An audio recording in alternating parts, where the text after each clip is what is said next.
She said, I didn't think it counted if I didn't enjoy it. When I found out she'd slept with her ex, I said, that makes sense, and dropped it.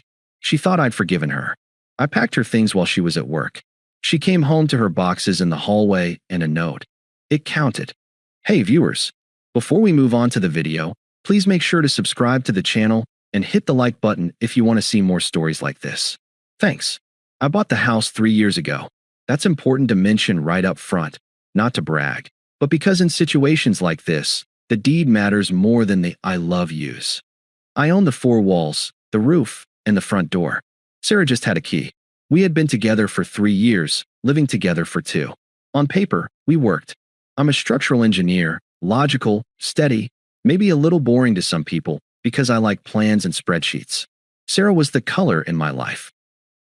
She worked in marketing, loved spontaneity, and was always chasing the next vibe, the next trip, the next emotional high. I provided the stability, she provided the spark. Or at least, that's what I told myself to justify why I paid the mortgage, the utilities, and most of the grocery bills while she spent her paycheck on experiences. I didn't mind carrying the load. I loved her. I thought we were building a future where my stability would eventually balance out her chaos. I was an idiot. The crack in the foundation started with a name, Kyle. Kyle was her ex from college. The toxic one. The one who cheated on her, borrowed money he never paid back, and generally treated her like an accessory. She told me horror stories about him on our 3rd date.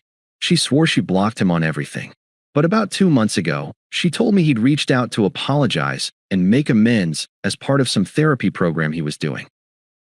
I just want to hear him out so I can close that chapter for good, she'd said, looking at me with those wide, trusting eyes. I didn't love it, but I didn't want to be the controlling boyfriend. Fine, I said. Just keep it public and tell me when it's done. She came home that day crying, telling me how pathetic he looked and how glad she was to have a real man like me. I believed her. I thought that was the end of it. It wasn't. It happened on a Tuesday, the most mundane night possible.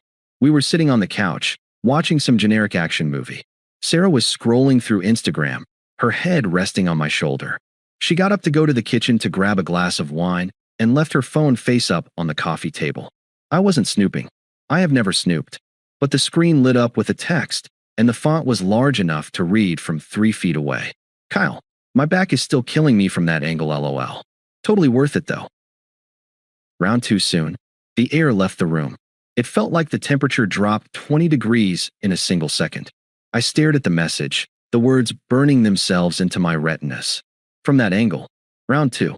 Sarah walked back in, humming. She saw me staring at the phone.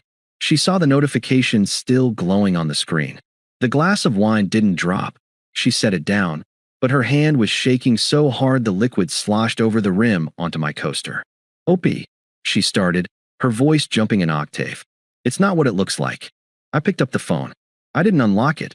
I just held it up. Kyle. Round 2. Angle. Which part isn't what it looks like, Sarah? She snatched the phone from my hand. I expected tears immediately. I expected begging. I expected I'm sorry. Instead, she got defensive. She crossed her arms, creating a barrier. Okay, fine. I saw him. He kept messaging me, begging to see me, saying he still loved me. I was confused, okay? I needed to know. I stood up. I felt sick, a physical nausea rolling in my gut. You needed to know? You live in my house. You sleep in my bed. And you needed to go fuck your toxic ex to know if you wanted to be here. I didn't want to be with him, she snapped, as if I were the one being unreasonable. I just needed to see if the spark was still there. And you know what? It wasn't.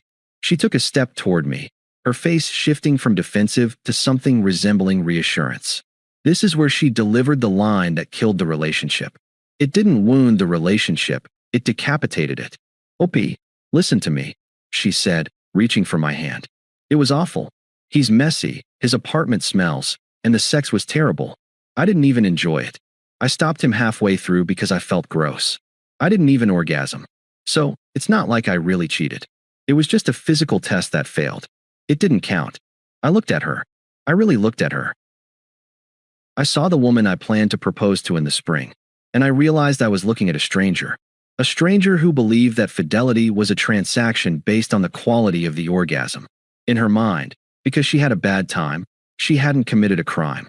She viewed herself as the victim of a bad experience, not the perpetrator of a betrayal. You think, I started, my voice dangerously quiet. You think because you didn't get off, it doesn't count. Yes, she said, nodding enthusiastically, thinking I was finally understanding. Exactly. If I had enjoyed it, that would mean I had feelings for him. But I hated it. It just proved how much I love you. It was basically a mistake, like tripping and falling. It doesn't count. Something inside me snapped. But it wasn't a snap of rage. It was the sound of a tether being cut. All the anger, the hurt, the confusion, it just evaporated, replaced by a cold, metallic clarity. There was no point in screaming. There was no point in explaining loyalty or respect or basic human decency to someone who viewed cheating as a customer satisfaction survey. If I fought her, she would just dig in. She would gaslight me all night. She would make this a we problem. I needed to be surgical. I forced my facial muscles to relax. I let my shoulders drop. I looked her in the eye and lied with the same ease she had used to lie to me for weeks. You know what? I said, letting out a long breath. That actually makes sense. Sarah blinked, stunned. It does? Yeah, I said, nodding slowly. I mean, if there was no emotional connection and the physical part was bad, it's just mechanics. It's just biology. I get it. You needed closure, you got it, and now you know. The relief that washed over her face was insulting. She practically collapsed into me, hugging my waist. Oh my God, thank you. I knew you'd understand. You're so logical. That's why I love you. I promise, Kyle is blocked. It's done. I know. I said, patting her hair mechanically. It's done. She pulled back, wiping a tear, smiling that bright, beautiful smile that used to make my day. I'm going to take a shower. I feel gross. Then let's order Thai food. I'm starving. Sounds perfect, I said. She went upstairs, humming again. She thought she had won. She thought she had talked her way out of a murder charge because the gun jammed. I sat back down on the couch in the silence of my house. My house. I listened to the water running in the shower upstairs. I looked at the spot on the coaster where her wine had spilled. I didn't order the Thai food yet. Instead, I pulled out my phone and opened my calendar. I moved my meetings for tomorrow morning. Then I opened my banking app. She thought it didn't count. I stared at the ceiling, feeling absolutely nothing but focus. Tomorrow, she would learn that I keep a very strict scoreboard. The next morning was a masterclass in dissociation. Sarah woke up glowing. She stretched in bed, looking at me with this sickeningly sweet gratitude, like I was a saint who had granted her absolution. She actually made me coffee, which she hadn't done in months. I feel so much lighter, she said, leaning against the counter, sipping from her favorite mug, the one with the cat on it. I was so scared to tell you, but I'm glad I did. It feels like we're starting fresh, you know? No secrets. No secrets, I repeated, forcing a smile. It felt like stretching rubber bands over a skull. Have a good day at work, Sarah. Love you, she said, kissing my cheek. Drive safe. I waited by the window. I watched her Honda pull out of the driveway and turn the corner at the end of the street. I waited another 2 minutes just to be sure she wasn't coming back for a forgotten phone charger. Then, the clock started. It was 8:05 a.m. I had roughly 9 hours before she returned. I didn't rampage. I didn't scream. I didn't throw a vase against the wall. I moved with the efficiency of a contractor fulfilling a work order. The job description was, erase Sarah. Step 1, the perimeter. I called the locksmith I had looked up the night before. I told him it was an emergency rekey. He said he could be there by 10 a.m. I told him I'd pay double if he made it by 9:30. He agreed. Step 2, the finances. I sat down at my desk and opened the laptop. We didn't have a joint checking account. Thank God for my past paranoia, but she was an authorized user on my primary credit card. It was the card she used for groceries, gas, and those experiences she loved so much. Click. Remove user. Confirm. I went through the streaming services. Netflix, Spotify, Hulu. All in my name. Click. Sign out of all devices. Change password. I watched her digital footprint vanish from my accounts one by one. It was clean. Silent. Step 3. The physical extraction. This was the longest part. I went to the garage and grabbed the stack of flat cardboard boxes I'd saved from Amazon deliveries and my last move. I brought them into the living room and started taping them up. Ryup. Snap. Ryup. Snap. The sound of the packing tape was the only noise in the house. I started in the bathroom. Her shampoos, her expensive face creams, her 3 different hair straighteners. I didn't throw them. I placed them upright in the boxes. I didn't want her to have a single reason to call me a monster. If I broke her stuff, she became the victim. If I packed it better than professional movers, she was just gone. I moved to the bedroom. I stripped the closet. Her clothes went into boxes labeled wardrobe. Her shoes went into shoes. I found the shoebox under the bed where she kept little mementos, ticket stubs from our first date, a seashell from a beach trip, a dried rose. For a second, my hand hovered. A flash of memory hit me. The day we found that shell. We were happy. Or I thought we were. Then I remembered the text. Round 2. I tossed the box into the carton without looking inside again. By noon, the locksmith had come and gone. The deadbolt was fresh, the mechanism stiff and satisfying. The new keys sat heavy and cold in my pocket. Her key, the one she had on her keychain right now, was essentially a piece of scrap metal. I moved to the living room. I took down the framed photos of us. This was the only petty thing I did. I bought the frames. They were nice mahogany frames. I opened the backs, took the photos of us smiling at weddings and parties, and slid them into a manila envelope. I put the envelope in her box. I put the empty frames back in my drawer. She could keep the memories. I was keeping the hardware. By 3 p.m., the house was unrecognizable. It wasn't empty. My furniture, my books, my art were all still there, but the clutter of her was gone. The throw blankets she liked, the scented candles, the piles of magazines. The space felt larger. Sterile. Quiet. I staged the boxes. I didn't leave them in the rain. I wasn't cruel. I stacked them neatly on the covered front porch, a wall of cardboard blocking the view of the front window. I went back inside and grabbed an envelope. I took the spare key she kept in the kitchen drawer, the one I had just deactivated, and slid it inside. I grabbed a Sharpie and a yellow Post-it note. I wrote 2 words. I didn't sign it. I didn't add a sad face or an angry face. Just the verdict. It counted. I stuck the note to the envelope and taped the envelope to the top box, right at eye level. I walked back inside and closed the heavy front door. I turned the new thumb-turn lock. Click. I checked my watch. 4:30 p.m. She usually got home around 5:15. I went to the kitchen, poured myself a glass of water, and sat in the living room armchair that faced the front hallway. I didn't turn on the TV. I didn't turn on the lights as the sun began to dip lower, casting long shadows across the floor. I just sat in the silence of my reclaimed home, waiting for the inevitable noise. The silence broke at exactly 5:18 p.m. I heard the familiar hum of her engine in the driveway, then the thud of a car door closing.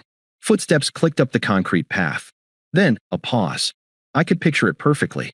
She was standing there, staring at the wall of cardboard on the porch. She was probably tilting her head, confused, wondering if a massive delivery had arrived for me. Then she would see her name on the side of a box.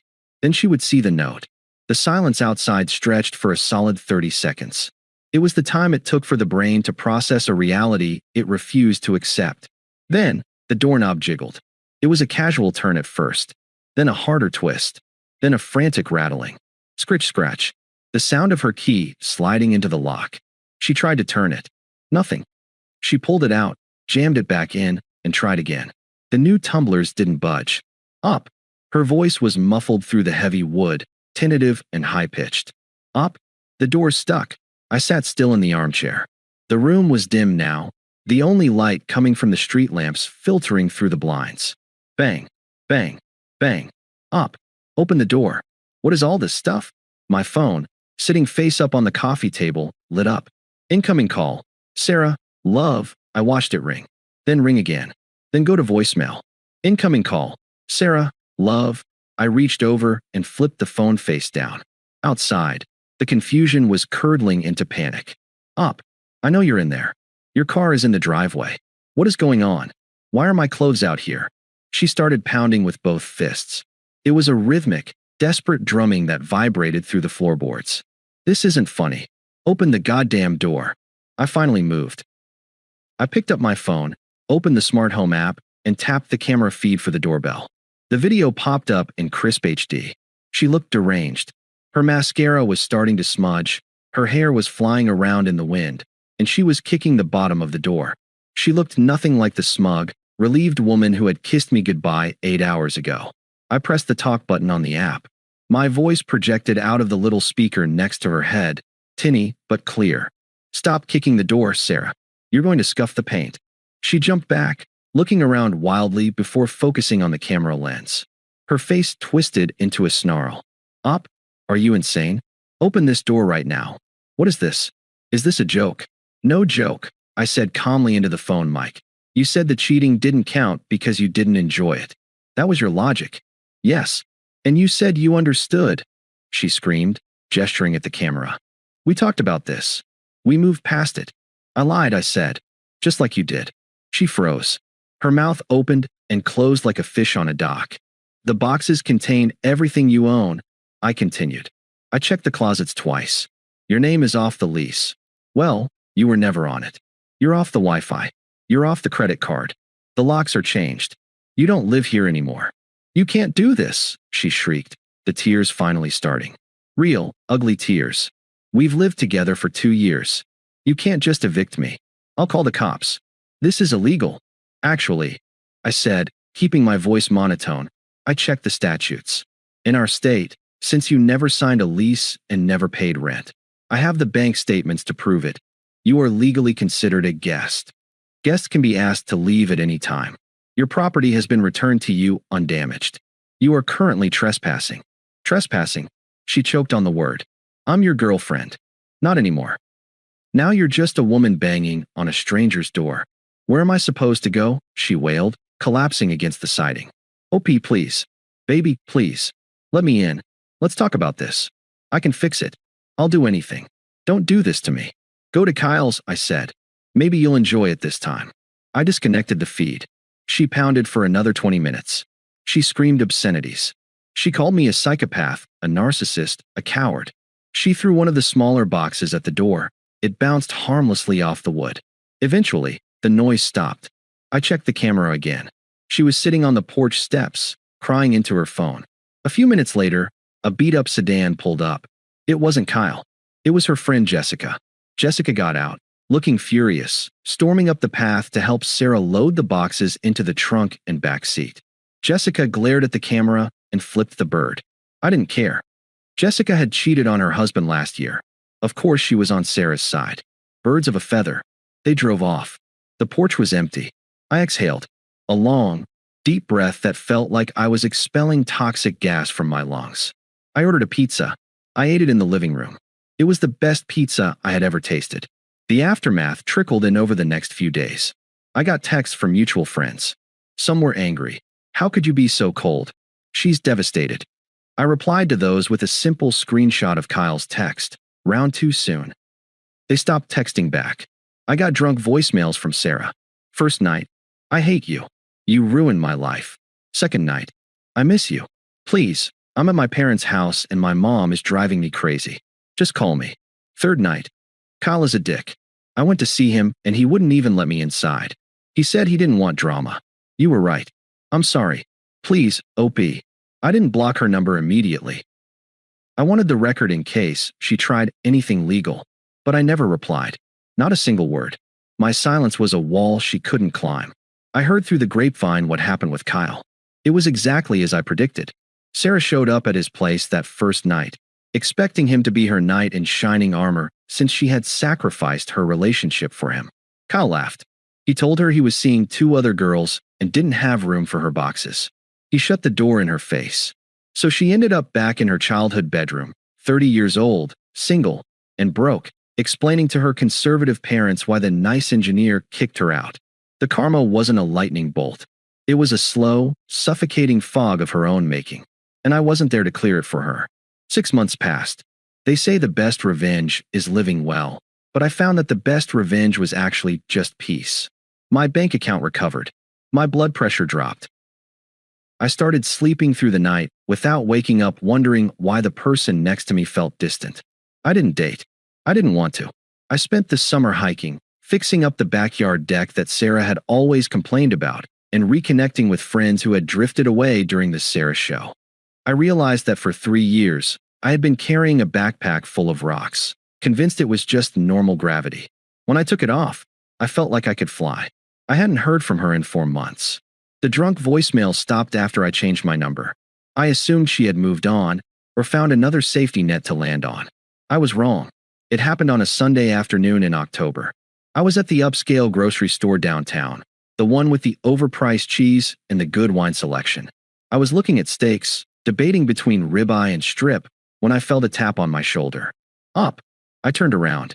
It took my brain a second to register her. Sarah looked diminished. That's the only word for it. She was wearing sweatpants that looked slept in and a hoodie that was 2 sizes too big. Her hair, usually perfectly styled, was pulled back in a messy bun that wasn't a fashion statement. She looked tired. Deeply, spiritually tired. In her basket, she had a frozen pizza, a bottle of cheap wine, and a box of tissues. In my basket, I had steaks, asparagus, and a bottle of Cabernet. The visual contrast was brutal. "Sarah," I said. My voice was even. No spike of adrenaline. No anger. Just acknowledgement. I didn't know you shopped here," she stammered, tucking a loose strand of hair behind her ear. She was scanning my face, looking for something. Anger? Love? Regret? "I do," I said. I turned back to the steaks. "You look good," she said softly. "You look happy." "I am." She moved closer, invading my personal space just enough to be uncomfortable. "I miss you, you know. Every day." I didn't answer. I picked up a package of ribeyes and checked the price. "Can we please talk?" she asked, her voice cracking. "Just for 5 minutes? I feel like we left things so unfinished. You just cut me off, OP. It was so cruel." I finally turned to face her fully. "Cruel? I packed your boxes with bubble wrap, Sarah. I returned your property. I followed the law. You threw me away," she hissed, a flash of the old anger rising up before she tamped it down. "Over one mistake. One stupid mistake that I told you about because I trusted you. Doesn't that count for anything? Doesn't the fact that I was honest count?" "You weren't honest," I corrected her mildly. "You were caught. There's a difference." "But I didn't leave you," she pleaded, ignoring the fact. "I stayed. I chose you." Calm meant nothing. "I told you, I didn't even enjoy it. It was a physical failure. Why did you have to blow up our entire life over something that didn't even feel good?" There it was. 6 months later, and she was still clinging to the same twisted logic. She genuinely believed that her lack of pleasure made her innocent. I looked at her, and I felt a strange sense of pity. Not sympathy, just pity.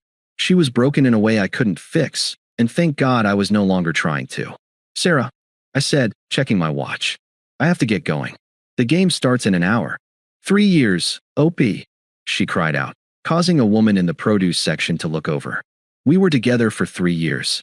We talked about marriage. We had a life. Does none of that matter to you? How can you just stand there and act like I'm a stranger? Did our relationship mean nothing?" I looked her dead in the eyes.